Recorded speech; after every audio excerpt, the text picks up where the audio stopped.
Wa'lam rahimakallah annahu ma kanat zindiqatun qattu wala kufra wala syakka wala bid'ata wala dalalata wala hayrata fid din illa minal kalam. Beliau menyebutkan beberapa hal. Satu, zindik. Zindik itu munafik. Munafik itu komunis, Buddha, Hindu, Yahudi, Nasrani, tapi pura-pura sholat, pura-pura jihad, pura-pura Jumatan, pura-pura sholat Id, semuanya pura-pura. Dia sembunyikan kekafiran di hatinya, dia tampakkan keislaman. Itu ada di zaman Nabi. Tokohnya adalah Abdullah bin Ubay bin Salul. Ini tokoh orang munafik, kekal di neraka selama-lamanya. Fidarkil asfali minan nar, di neraka yang paling bawah, lebih bawah dari orang kafir. Orang kafir kan tidak bohong. Saya Buddha, saya Hindu, saya Kristen, saya Yahudi, tidak bohong. Adapun munafik ini bohong. Saya Muslim. Padahal dia kafir. Ya, maka dia yang paling bawah. Zindik, kufur, keraguan terhadap Al-Quran dan Sunnah, bid'ah, kesesatan, penyimpangan dalam agama. Itu disebabkan karena apa? Karena ilmu kalam. Maka hati-hati dengan ilmu kalam. Apa ilmu kalam? Ilmu filsafat.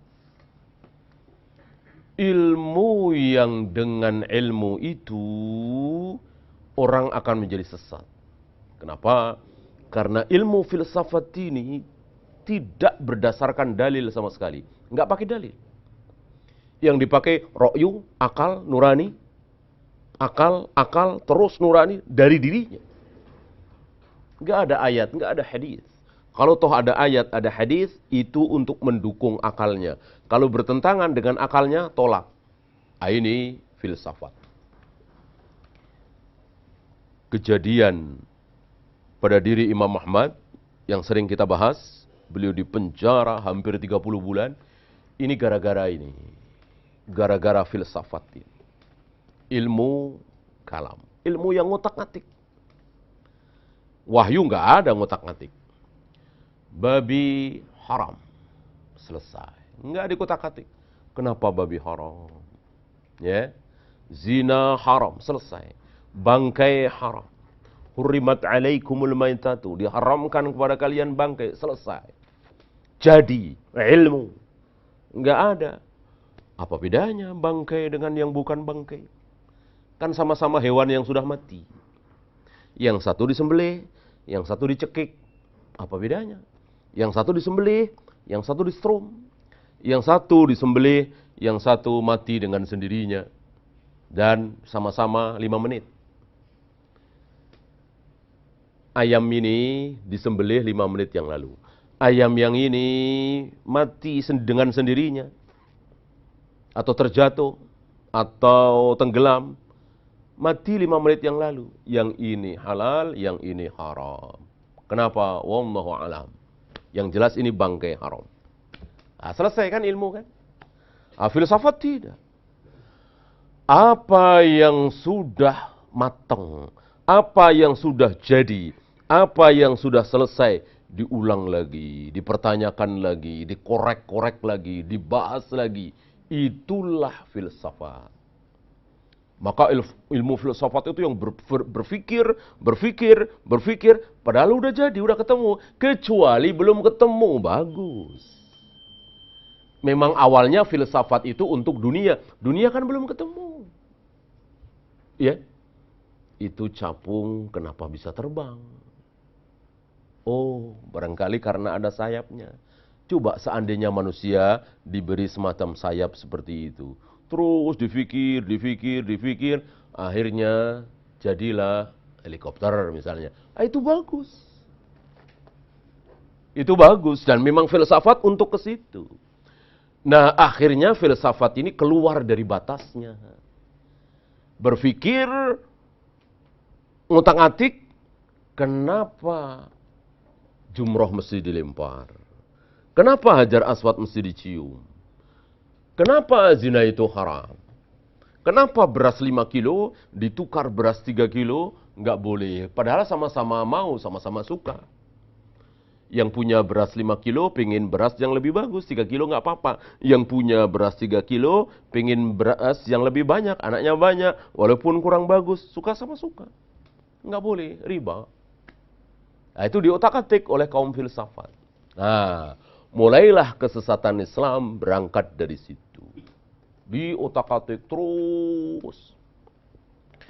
Oleh karena itu para ulama menyindir orang-orang ahli filsafat itu. Kalau ada orang filsafat itu ditanya mana telinga, nah itu bukan cari yang terdekat. Kalau kita yang terdekat, telingamu mana? Ini ya kan? Dekat. Orang filsafat mana telinga, cari yang jauh gini. Ya. Muter gitu. Nah, itulah orang filsafat. Dan Imam Syafi'i mengatakan kesesatan kaum muslimin, ketidakfahaman kaum muslimin terhadap Al-Quran itu diawali dengan masuknya filsafat ke dunia Islam. Secara besar-besaran di zaman Imam, di zaman Khalifah Al-Ma'mun yang memenjarakan, menyiksa Imam Ahmad itu. Khalifah Al-Ma'mun ini beda dari ayahnya. Ayahnya soleh, ahlus sunnah, berilmu. Siapa? Harun Ar-Rasyid.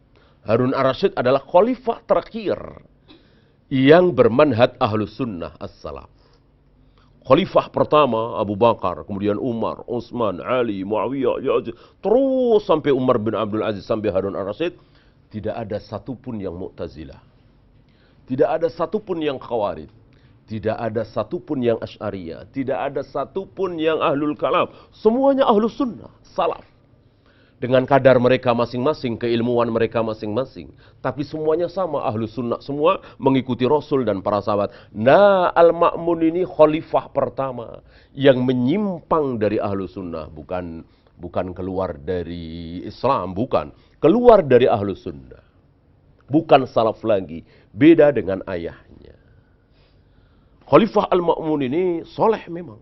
Taat beribadah. Bahkan langsung memimpin kaum muslimin jihad melawan pasukan Tartar, ya kan, Mongol. Dan beliau sangat suka dengan ilmu. Suka sekali. Maka beliau mendirikan satu bangunan besar. Yang di bangunan itu berkumpul ahli ilmu, para ulama. Tapi versi dia. Bukan Imam Ahmad, bukan Yahya bin Ma'in, bukan Ali bin Madini, bukan Imam Bukhari, bukan. Tetapi yang seberangan dengan mereka. Gitu ya.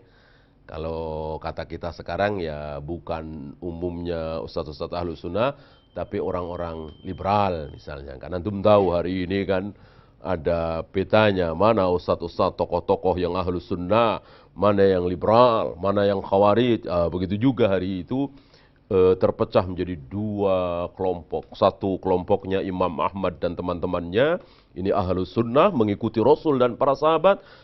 Satu kelompoknya Ibnu Abi Du'ad. Ini yang dipakai oleh Khalifah Al-Ma'mun. Ya.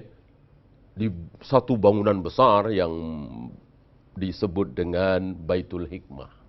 Disitulah berkumpul ulama-ulama Al-Ma'mun. Ya. Bahkan beliau menerjemahkan kitab filsafat ini secara besar-besaran. Secara besar-besaran tulisan-tulisan Sokrates, Aristoteles, Plato dan lain-lain para filsafat Yunani yang tentu sudah meninggal ribuan tahun yang lalu diterjemahkan dalam bahasa Arab secara besar-besaran. Bahkan yang berhasil menerjemahkan itu diberi hadiah emas. Seberat kitabnya itu. Kalau kitab terjemahan itu 3 kilo misalnya, diberi emas 3 kilo. Inilah awal mula musibah masuknya ahlul kalam, ilmu kalam ke dunia Islam. Ya. Semakin jauh kaum muslimin dari ajaran Islam. Nah, beliau menyimpulkan dari situlah maka timbul kekufuran, timbul bid'ah, timbul zindik dari situ. Karena ilmu kalam itu sangat mendewa-dewakan akal.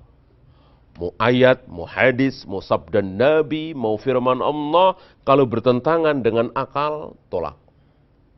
Gitu. Karena akal itu harus jadi hakim. Walir rijali hadzul unsayain, warisan bagi anak laki-laki harus 2 kali lipat dari anak perempuan. Di surat An-Nisa kan? Bertentangan dengan akal mereka, tolak. Mereka mengatakan apa bedanya laki dan perempuan? Kan sama-sama anak. Lahir dari rahim yang sama, dari air mani yang sama ayahnya. Kenapa mesti dibeda-bedakan gara-gara jenis kelamin? Itu pun bukan maunya dia. Akan lebih bijaksana, akan lebih adil kalau perbedaan itu ditinjau dari segi ini anak pertama soleh apa tidak? Anak kedua gimana baktinya kepada ibunya dulu? Anak nomor 3 bagaimana santunnya terhadap orang tua? Kan lebih adil begitu, lebih bijaksana. Kenapa cuma jenis kelamin? Yang bukan maunya dia. Coret, tolak. Berarti Allah bodoh. Berarti Allah tidak bijaksana. Berarti Al-Quran itu hanya berlaku 1400 tahun yang lalu. Tidak sesuai lagi dengan zaman kita sekarang ini. Ini kesombongan luar biasa. Berani menolak ayat. Ya.